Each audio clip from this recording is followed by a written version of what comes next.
नमो अर्हन्ताणं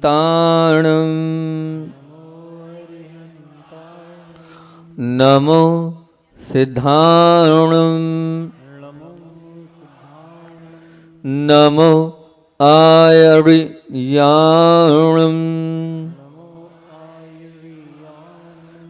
नमो वज्रायाणं नमो लोय सवसाहुणं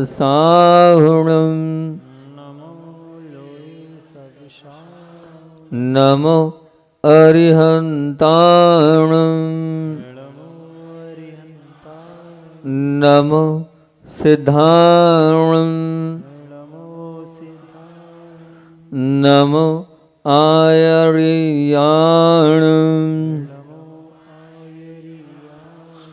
नमो उवज्रायाणं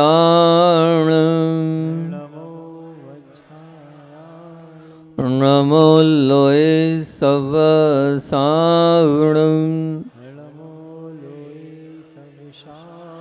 नमो अरुहन्ताणं नमो सिद्धाणं नमो आयर्याणं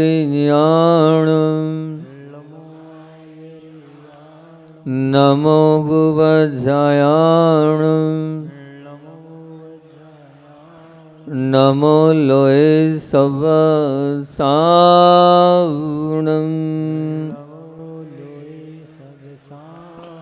बोलिए देवादिदेव खजराट मूल नायक श्री पांचनाथ भगवान की परम उपकारी आचार्य भगवंत विद्यासागर जी महामुनि राज की शिक्षा प्रदाता आचार्य भगवंत समय सागर जी महामुनि राज की जय।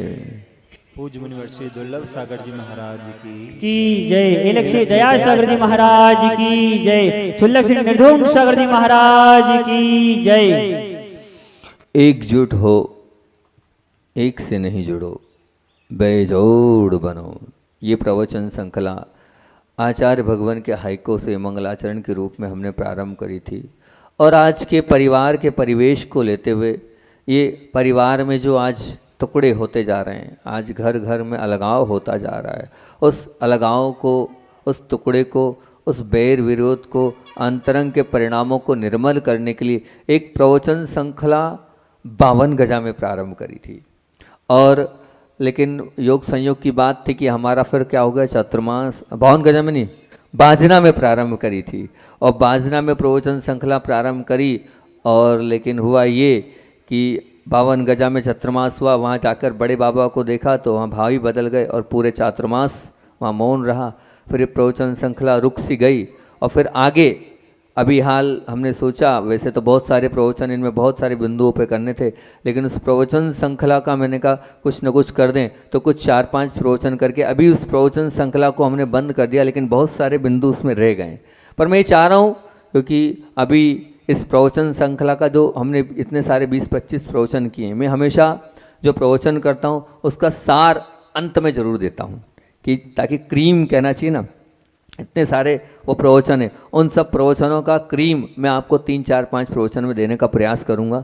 जो 20-25 लगभग प्रवचन इस पारिवारिक श्रृंखला पर हुए थे। बिंदु तो यहाँ से प्रारंभ हमने चिंतन किया था कि संयुक्त परिवार में कैसे प्रसन्नता के साथ रहे, पहला सास बहू के संबंध कैसे प्रेम बढ़े, दूसरा बहुओं का अपने परिवार के प्रति क्या क्या कर्तव्य, तीसरा एक पिता के बेटे का और एक बेटे का पिता के कैसे संबंध होना चाहिए, ननंद और भौजाई का रिश्ता सुंदर कैसे बनाया जाए, भाई और भाई में हो रहे संवाद को कैसे समाप्त हो और पति और पत्नी के बीच में प्रेम कैसे बढ़े। इन अनेक बिंदुओं को लेकर प्रवचन श्रृंखला प्रारंभ करी थी, लेकिन बहुत कम बिंदुओं को मैं कवर कर पाया हूँ। आगे करूँगा, लेकिन मैं सोच रहा हूँ कि भी नई प्रवचन श्रृंखला 16 कारण में प्रारंभ करने के भाव है और 16 कारण का आप लोगों को बता दें कि 32 दिवसीय शिविर हम आप लोगों के गांव में लगाने की भावना से अंतरंग परिणाम। और मैं आपको बता दूं कि बोक्ता की एक जो माता थी, उन्होंने हमसे निवेदन किया कि आपके सानिध्य में हम 32 दिन तक रहकर एक आहार एक उपवास करेंगे। जब भी भावना उन्होंने प्रेषित करी तो मेरा मन बन गया कि जब ये एक माँ आ सकती है तो ज़रूर बहुत सारे लोग भी आ सकते हैं। तो एक प्रवचन श्रृंखला बन गई और रात को शायद रात तक पूरा पम्पलेट्स भी बन गया और पूरी भूमिका भी बन गई, पूरी नियमावली भी उसकी तैयार हो गई। तो मैं आज जब पूरा तैयार हो गया, इसलिए पहले आज उस चीज़ को वायरल कर दूं ताकि पूरे देश में ये बात भी पहुंच जाए कि क्या है ये 32 दिवसीय शिविर। तो ये जो 32 दिवसीय शिविर है ये आपको भगवान बनने की कला सिखाएगा, ये आपको वैराग्य की ओर ले जाएगा, ये आपको संवेग की ओर ले जाएगा, ये आपके परिणामों में निर्मलता को लाएगा, ये आपको 16 कारण में जो 16 हम आपको प्रवचन देंगे कि क्या 16 कारण भावनाएं होती है, उन 16 कारण भावनाओं से आपको रूबरू कराएंगे। क्योंकि सबकी भावना है तीर्थंकर बनना, लेकिन तीर्थंकर बनेंगे कैसे, आखिर उसका बीज कैसे बोए हम, उस बीज को बोने का तरीका इसमें शाला में, मोक्ष शाला में बनाने के भाव से आप लोगों को ये प्रवचन दूंगा, ताकि जिससे आपके अंदर भी लगे कि मुझे भगवान बनना है, मुझे भी तीर्थंकर बनना है, और ये कार्य करूंगा जब मैं तीर्थंकर बनूंगा। तो वहाँ तक पहुँचाने के भाव से वो प्रवचन श्रृंखला अभी वो बीच में मुझे प्रारंभ करनी है। लेकिन जो पुराना है पहले पुराना निपटा लें, तो पुराना जो निपटाना है वो निपटा रहा हूँ, अभी हाल इसी सारभूत बोल रहा हूँ। पर हाँ, इसके नियम जरूर मैं बता देता हूँ।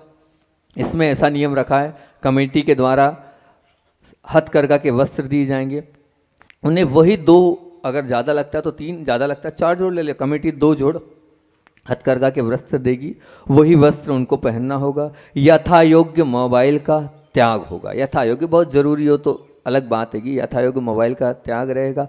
प्रतिदिन 16 कारण विधान होगा, 16 कारण जाप होगी, सुबह सामायिक, दोपहर में सामायिक, शाम को प्रतिक्रमण सामायिक होगा। और साथ साथ में यहाँ के बांसा वाले बड़े पुण्यशाली हैं, इतने सारे शुभ कार्य में लगे हैं, तो वो बांसा वाले जिनका उपवास या एकासन से भी कर सकते हैं 32 दिन, तो एकासन या उपवास से करना है तो जैसे भी करना है, बांसा वाले उनका निमंत्रण करेंगे एक दिन पहले ही शाम को कि जितने शावक हैं वो बढ़ जाएंगे और वो निमंत्रण करेंगे, उनके यहाँ वो जाएंगे, पड़गान करेंगे। पड़गान करने के बाद जो एकासन करते हैं वो एकासन का पारना खोलेंगे, और जो उपवास करते हैं एक उपवास, वो उपवास का पारना करेंगे। ऐसे बांसा वालों ने सभी माताओं बहन तैयार तो है ना, मैंने तो वायरल कर दिया है, सब तैयार है ना, सबको निमंत्रण देकर आपको ले जाना है। ये इस प्रकार से ये जो 32 दिवसीय शिविर है ये साधना का शिविर रहेगा, ये वास्तविकता में क्या सच्चा धर्म है वैसा रहेगा, कोई दिखावा नहीं, कोई छलावा नहीं, सिर्फ मात्र धर्म ध्यान करके अपने आप को मौन रखकर विशुद्धि पूर्वक इसमें अपने को अधिक से अधिक समय मौन रहना है, अधिक से अधिक समय सिर्फ गुरु और शास्त्र और देव के अलावा, देव शास्त्र गुरु के अलावा किसी की भी सन्निधि को नहीं लेना है। मतलब ये जो 32 दिन हैं, मैं चाहता हूँ आपके जीवन के ये ऐसे 32 दिन बन जाए जिससे आपको आने वाला जो कल है वो सुधर जाए। उन 32 दिनों में ऐसा संस्कार आपके पड़ जाए कि उस संस्कार के माध्यम से आपका आने वाला कल मंगलमय और पवित्र बन जाए। वही संवेग वैराग्य की कथा अपने 32 दिनों में सीखेंगे, पढ़ेंगे। तो मैं ये कह रहा हूँ कि ज़रूरी नहीं है कि बाहर वाले ही इसमें आएँ, अगर यहाँ के गांव वाले चाहेंगे तो यहाँ के गांव वाले भी इसमें भाग ले सकते हैं, प्रयास करें, वो भी अपने निमंत्रण पर कहीं भी जा सकते हैं। एक साधुवत जीवन इन 32 दिनों में आप लोगों को जीने का एक बहुत स्वर्णिम और एक अनूठा, एक अनुपम अवसर मिल रहा है, इसको आप ना खोएं, इसको आप अपने तरह से जितना हो सकता है उतना करें। लेकिन अब 32 दिन की ही पूरी बात है, ऐसा नहीं कि इतने दिन कर लें उतने दिन कर लें, नहीं, पूरे 32 दिन आपको रहना होगा।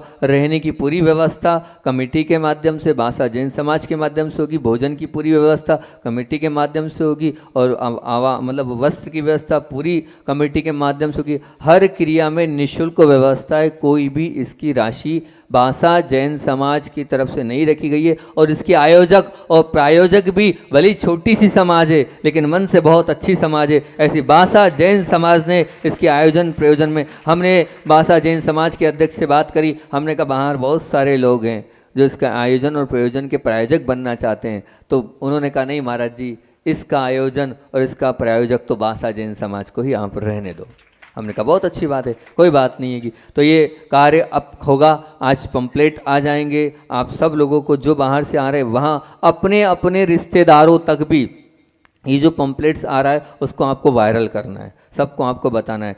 हमारी भावना है कम से कम 50 लोग आ जाएं, उसके बाद ही अपन इस शिविर को रखे। इतने लोग तो रहना ही रहना चाहिए। और साथ में हमने बोल तो दिया रवि भाई विधान कराएंगे, अगर कोई और प्रतिष्ठाचार्य मिल जाता है तो उनको भी अपन देख लेंगे, वो 32 दिन के लिए रहने को तैयार हो। तो इसको आप अपने रिश्तेदारों को भी आप वायरल कर सकते हैं, और जो लोग दूसरी जगह भी जहां आना चाहते हैं उनको भी आप व्यवस्थित बता सकते हैं कि इस प्रकार की व्यवस्था है। किसी को इसमें कुछ समझ नहीं आ रहा है तो मुझसे आकर वो समझ लें, तो मैं उस चीज़ को और अच्छे से बता दूंगा कि अपने को ऐसे ऐसे करना है। और बहुत अच्छे से अतिथि सत्कार करते हुए, बासा वालों की ये क्या है, एक मौलिक कर्तव्य भी है, जिम्मेदारी भी है, और साथ साथ में कर्तव्य और जिम्मेदारी के साथ ये धार्मिक अनुष्ठान में आप धर्म कराने में सहयोगी अगर आप बनेंगे तो शतिशय पुण्य का बंध भी आप करेंगे ही करेंगे, ये निश्चित मान के चलना। पहले मेरा मन छोटा मोटा आगे पीछे हो रहा था, लेकिन कल 2-3 दिन से देखा सब लोगों का उत्साह, तो मैंने कहा नहीं सब हो जाएगा, और सब बासा वाले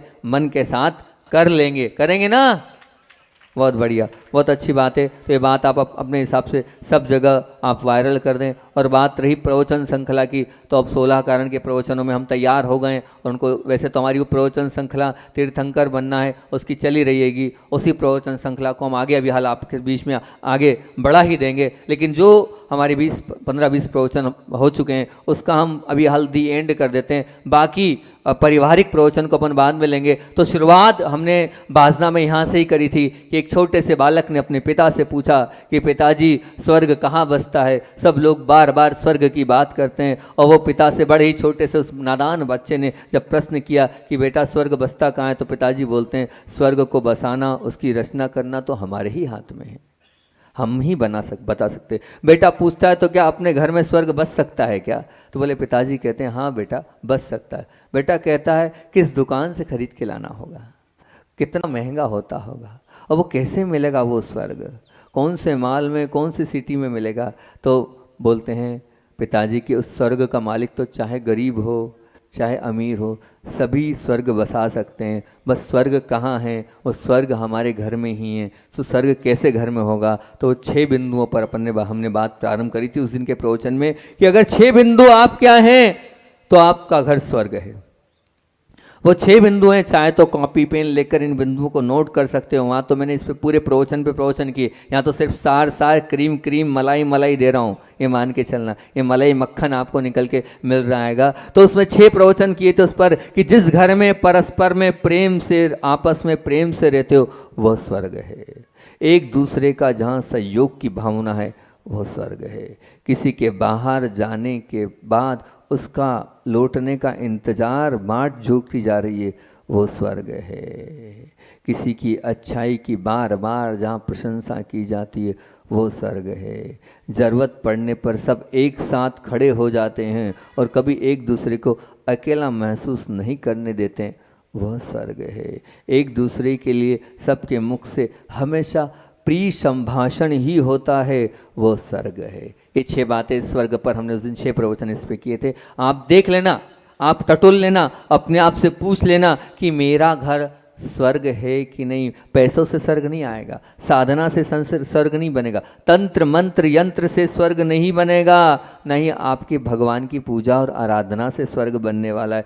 स्वर्ग तो इन 6 बातों से बनने वाला है। जो 6 बातें बोलिए, फिर से 6 बातें रिपीट कर देता हूँ। कौन कौन सी है? जिस घर में परस्पर में प्रेम से एक दूसरे के साथ रहते हो, एक दूसरे के लिए सहयोग के लिए सदैव तत्पर रहते हो, किसी के बाहर जाने पर उसके लौटने की बाट जोड़ते हो, किसी की अच्छाई में उसकी बार बार प्रशंसा करते हो, और ज़रूरत पड़ने पर सब एक साथ खड़े हो जाते हो, कभी एक दूसरे को अकेला महसूस नहीं होने देते हो। और एक दूसरे के लिए, अंतिम क्या था 6वां, एक दूसरे के लिए सबके मुख से प्रिय संभाषण होता चला जाए, ये कहलाता है स्वर्ग। जैसे सम्यक दर्शन के 8 अंग आवश्यक निशंकित निकांक्षित निर्विचिसा, ऐसे ही आपके घर में ये 6 अंग होना चाहिए। ये 6 तत्व हैं, इन्हें आप सामान्य मत मानो। अगर अपने घर को स्वर्ग बनाना चाहते हो तो इन 6 मंत्रों को लिख कर रख दो, अपनी दीवार पर लटका दो। हमारे घर की ये नियमावली है, हमारे घर का ये संविधान है, हम सब इसके अनुसार से चलेंगे, तब कहीं जाकर घर स्वर्ग बनेगा। इन 6 तत्वों का समायोजन बहुत जरूरी है। अगर हम चाहते हैं कि हमारा घर स्वर्ग बने। अब है कि नहीं, आप इन 6 को टटोल लेना, देख लेना, परख लेना। फिर उसके बाद कि भैया आप ये तो बताओ, बेटे ने पिता से फिर पूछा कि स्वर्ग तो समझ लिया, हमने सुना है कोई नरक भी होता है। छोटा सा बच्चा है, बोले नरक कहाँ होता है? बोले नरक कहाँ होता है? बोले सुना है नीचे। बोले नहीं बेटा, नीचे जो होता है वो तो ठीक है, हर घर में नरक भी होता है और हर घर में स्वर्ग भी होता है। तो फिर नरक घर, कौन सा घर नरकवासी है? तो वो बताया है, अब देख लो आपका घर कहीं नरक तो नहीं है। ये चीजें हों तो आपका घर नरक है। जिस घर में लोग आपस में लड़ते ही रहते हैं, जैसे नरक में सदैव लड़ाई झगड़े के अलावा कुछ नहीं होता है। दिन रात 24 घंटे लड़ना, मारपीट चलना, गाली करना, गुस्सा करना, चिड़चिड़ करना, क्रोध करना, यही सब चलता रहता है। कहाँ पर? वो नरक में। कहीं पहला पॉइंट ये, जिस घर में लड़ाई झगड़े होते हैं वो नरक है। फिर दूसरा, एक दूसरे से नफरत करते हो। अरे बोलती नहीं ना सास बहू से, बोलती ना बहू सास से, बोलता ना बेटा बाप से, बोलता है ना पिता बेटे से, बोलते ना भाई भाई से, बोलते वो नरक ही तो है, और क्या है? तो ध्यान रखना, कहीं आप ऐसा तो नहीं हो नरक जाने की तैयारी कर रहे हो, आप यहाँ नरक बसाओगे तो निश्चित आप नरक में जाओगे। तो दूसरा, एक दूसरे से नफरत करते हो, वह नरक का स्थान है। तीसरा, एक दूसरे की काट करने की कोशिश करते हो, बस कुछ नहीं है, क्या उसने बोला उसकी बात काटना। अरे समझो तो सामने वाले ने क्या बोला है, क्या भाव है। आपने तो एक अपेक्षा देखी, कोई तो बस काटना है, उसने जो बोल दिया वो नहीं होना चाहिए, बात खत्म। वो अच्छा बोल रहा है, सच्चा बोल रहा है, उससे कोई मतलब नहीं, पर जो सामने वाले ने बोला है उसको बार बार काटना। तो ये जो बार बार काटने की जो भावना आपके अंदर है, ये नरक की, क्योंकि ये काटने वाली बात वहीं होती है, कहाँ होती है? नरक में ही होती है। तो तीसरा, बार बार काटना। चौथा, हमेशा एक दूसरे को नीचे दिखाने का प्रयास करना। देवरानी को नीचे दिखाने का प्रयास करना, जेठानी को नीचे दिखाने का प्रयास करना, सास को नीचे दिखाने का प्रयास करना, भाई भाई में छोटे को नीचा दिखाने का प्रयास करना।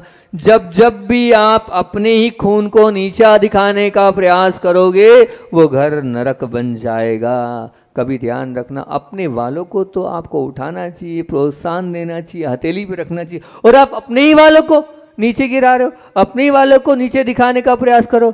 हम हमेशा बोलते हूँ सब करना, पर ध्यान रखना, जो बेटियां मेरे पास आती है विवाह होने के पश्चात, मैं उनको एक ही नियम देता हूँ, सिर्फ एक। मैं नहीं बोलता माला फेरना, नहीं बोलता पूजन करना, नहीं बोलता स्वाध्याय करना, 2-3 नियम होते हैं मेरे। उसमें एक ये नियम होता है कि बेटा तुम जिस घर में जा रही हो, अब वही तुम्हारा घर है, इस घर को छोड़ देना। अब कभी भी उस घर को अगर तुम चाहती हो अच्छा बनाना, नीचे झांक कर उस पति को कभी नीचे मत दिखाना। वो कैसा था, जैसा है, तुम्हारा सुहाग है वो। अब वो अगर खराब भी है तो भी तुम्हें एक्सेप्ट करना है, वो अच्छा भी है तो भी एक्सेप्ट करना है, पर तुम्हें उसकी बुराई नहीं करना है। कभी सासू की बुराई, ससुर की बुराई 3 काल में मत करना। अगर तुम बुराई करोगी तो ध्यान रखना, होना कुछ नहीं है, तुम्हारे आपस के प्रेम समाप्त होते चले जाएंगे। तुम माँ को बताओ कि तुम भी परेशान, और तुम्हारी माँ भी उधर परेशान होगी, उधर अपने पियर वाले भी परेशान होंगे, मायके वाले भी परेशान होंगे। क्यों उनको परेशान कर रही हो तुम? वो कुछ नहीं कर पाएंगे, ध्यान रखना। और तुम इतनी सी बात को इतनी बड़ी बना दोगे, और वो इतनी बड़ी बात को बहुत बड़ी बना देंगे। क्या मतलब ऐसा करने से? इसलिए ध्यान रखना, ये नियम ले लेना कि मेरे परिवार को नीचा मैं नहीं दिखाऊंगी। मेरे पति जैसे थे हैं वो मेरे पति हैं, और इस संसार में मेरे पति से अच्छा कोई भी पति नहीं है। मेरे पति परमेश्वर है, भगवान है। ठीक है, अगर कुछ कमी है तो है, उनको मैं एक्सेप्ट करती हूँ। आज नहीं तो कल मेरे प्रेम से, मेरे वात्सल्य से, मेरी विनय से वो ठीक हो जाएंगे। ऐसे पति लोग भी सोचे कि मेरी पत्नी जो है वो वास्तविकता में देवी है, वो तो सब कुछ है, कुछ ना कुछ कमी सब में रहती है। कहीं भी ये बात ध्यान रखना, आपको 5 उंगलियां भी बोलूँगा आगे वाले प्रवचन में, 5 उंगलियां बराबर नहीं मिलती है, तो आप ये मानना कहीं ना कहीं कुछ ना कुछ तो मिलता ही चले जाएगा। तो एक दूसरे को नीचे दिखाने का प्रयास मत करना, ये चौथा था। और 5वां है, एक दूसरे को अपमानित, तिरस्कार और प्रताड़ित करने के पीछे ना, मतलब पीछे हटना बिल्कुल नहीं करना। मतलब कुछ भी हो जाए, अपनी बहू की, अपने बेटों की, सबके सामने कुछ मत बोलो। कुछ हो जाए तो अलग से बुला के बोल दो ना, क्योंकि देखो एक बात ध्यान रखना, मैं स्पष्ट बता रहा हूँ, छोटे सा बच्चा भी हो वो बुरा इसलिए मानता है कि आपने सबके सामने डांटा आएगा। सच कह रहा हूँ मैं, उसको आप अलग से बुलाकर प्रेम से समझा दो, बहू को कुछ बताना, लेकिन आप 4 लोगों के बीच में बुलाकर आप अपने घर को नरक बना रहे हो। क्योंकि उसे डांटा, उसका कोई विरोध नहीं है, आपने चिल्लाया, उसका कुछ नहीं है, लेकिन सबके बीच में आपने जो डांट दिया है, चिल्ला दिया है, बोल दिया है, चिड़चिड़ कर लिया है, क्रोध कर लिया, वही चीज़ 10 गुना हो गई। और वही चीज़ अकेले में बोल देते तो बात वहीं के वहीं ख़त्म हो जाती और उसका कोई ना कोई सॉल्यूशन निकल जाता। तो अपमानित और तिरस्कार या प्रताड़ित ना करें, बिल्कुल ध्यान रखना, उससे हटें, नहीं तो ये नरक बन जाएगा। हमेशा एक दूसरे से के साथ कटुतापूर्ण वचनों का प्रयोग करते हो तो वहाँ समझना नरक है। अरे आपके वचन कैसे हैं? दूसरे से तो आप बहुत अच्छी मीठी मीठी बात करते हो, और कहीं अपनी पत्नी का फ़ोन आ गया तो कैसी बात करते हो, और कहीं पत्नी की जगह अपने मित्र की पत्नी का फ़ोन आ गया तो कितने प्रेम से बात करते हो उससे, बताओ तो। ऐसा क्यों? मतलब उनसे कटुतापूर्ण व्यवहार और बाहर वालों से मीठी बात। अरे बाहर वालों से तो ठीक है, पहले अपने वालों से अपने को मीठी बात करना चाहिए। तो ये 6 बातें कहाँ की है? नरक की है। तो मैं फिर 6 बातें रिपीट कर देता हूँ, इन पे तो पूरे प्रवचन मैंने किए थे, इन 6 को शॉर्ट एंड स्वीट में मैंने बता दिया। 6 लिख लो, कहीं आपका घर नरक तो नहीं है। पहला, जिस घर में लोग आपस में लड़ते ही रहते हो, जैसे नरक में सतत मारपीट चलती है।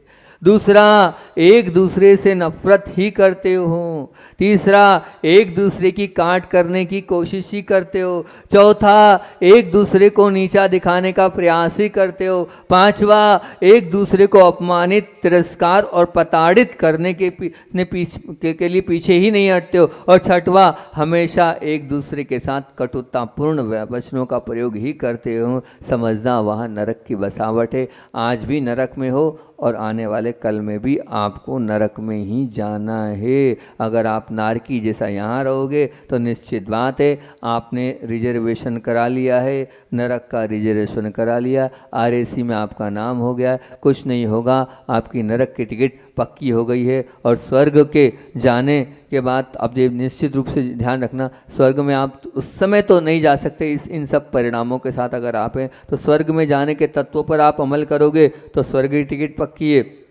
और मान लीजिए आप नरक वाली बात, नरक के जाने की टिकट पक्की करिए, तो आप समझना आप स्वर्ग जाना चाहते हैं या नरक जाना चाहते हैं, इसका निर्धारण आप स्वयं कर ले, ये 12 बिंदुओं के माध्यम से कि हाँ मैं स्वर्ग जाना चाहता हूँ। कि अभी तो स्वर्ग और अभी तो नर्क आप देख ही रहे हैं, लेकिन बाद में आपको कहाँ जाना है इस पर विचार करना, इस पर अपने आप को तोलना, अपने जीवन में मेरा जीवन कहाँ पर है, किस प्रकार है, उसे आप देखेंगे तो निश्चित रूप से ये बनता चला जाएगा। ये 2-3 प्रवचनों का सार दे दिया। और फिर एक प्रवचन यहीं से स्टार्ट किया था मैं, आचार्य श्री जी कहते हैं, क्या कहते हैं, पुरुष जब सुधरता है तो वह अकेला ही सुधरता है, परंतु जब स्त्री सुधरती है, वो संस्कारी बनती है, सम्यक समझ उसमें आत्मसात हो जाती है, तो वो इस परिवार को भी और उस परिवार को भी, माता जब सुधरती, बहन जब सुधरती है तो दोनों परिवार को सुधारती है। इसलिए आचार्य श्री जी ने प्रभात स्थल नहीं खोला, प्रतिभा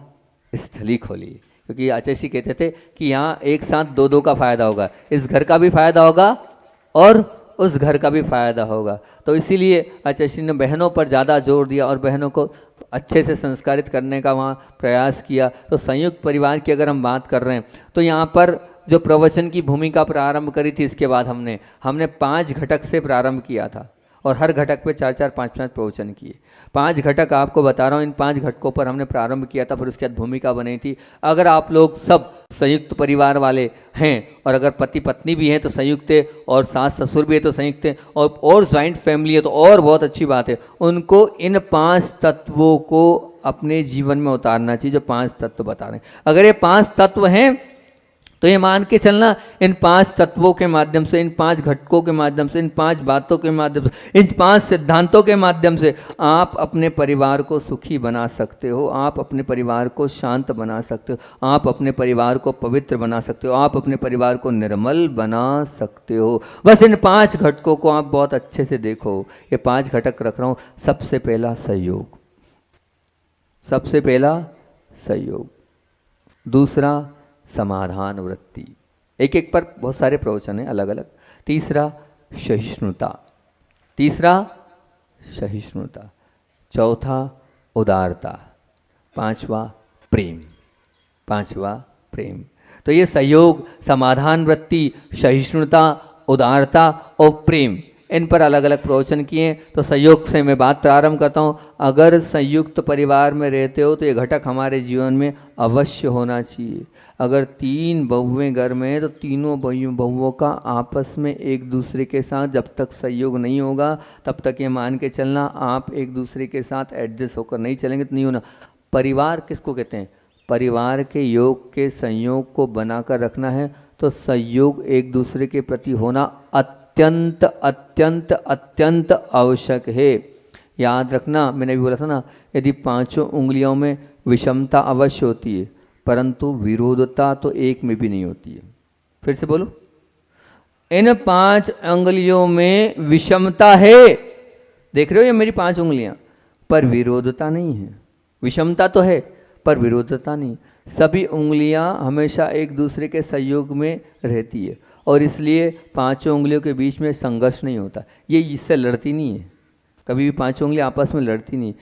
अब एक छोटी है, एक बड़ी है, एक और दूसरी मोटी है, देखो अलग अलग है रचना, एक मोटी है, एक छोटी है, एक बड़ी है, पर कहीं ऐसा वाला मामला नहीं है कि भैया तुमने इस उंगली में जो है सोने की अंगूठी पहना दी, बड़ी में पहना दी और छोटी में नहीं, जैसे ये उंगलियां आपस में नहीं लड़ती है। ऐसे ही परिवार में अगर हैं बहू हैं, बच्चे नहीं हैं, सास ससुर है और कुछ ऐसा भी है मामला जो विषमता वाला मामला होता है तो परिवार के बीच में उस विषमता के बीच में भी जब छोटा बड़ा 5 उंगलियां एक साथ मिलकर रह सकती है तो आपको भी एक साथ मिलना चाहिए। कहीं कुछ भी विषमता तो सब पूरा रूप नहीं बनाना, और विषमता में विरोधता आपको नहीं करना है और उसमें कुछ भी किसी प्रकार का कुछ भी नहीं करना। मान लीजिए एक उदाहरण दिया था, काम भाभी का है ना, भाभी का बच्चा बीमार हुआ है, बड़ी भाभी का बच्चा बीमार हुआ है तो शरीर को कष्ट मैं क्यों झेलूं? वो जगह ना वो अपने बच्चे को देखे, मुझे क्या करना है, मुझे नहीं रात जागना फालतू, बुखार उनके बच्चों को आए तो मैं काय के लिए मेहनत करूं, मैं क्यों अपने आप की नींद को ख़राब करूं, मैं क्यों अपने शरीर को परेशान करूं।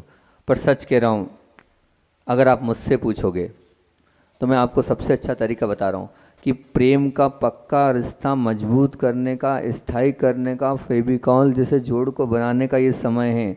आप स्वयं आप सब भूल जाओ उस वक्त, सुखी अपनी जान को दुख में डालकर, और फिर क्या करो, अपनी नींद भी खराब कर लो और सामने वाले को आप खरीद लोगे। अगर सामने वाले के बच्चे को अगर आपने रात उसके लिए जाग ली, सामने वाला बीमार हुआ है उसकी आपने समय पर सेवा कर दी, समय पर सब कुछ कर दिया, तो ये मान के चलना आपने सामने वाले को खरीद लिया है। क्या कर लिया है?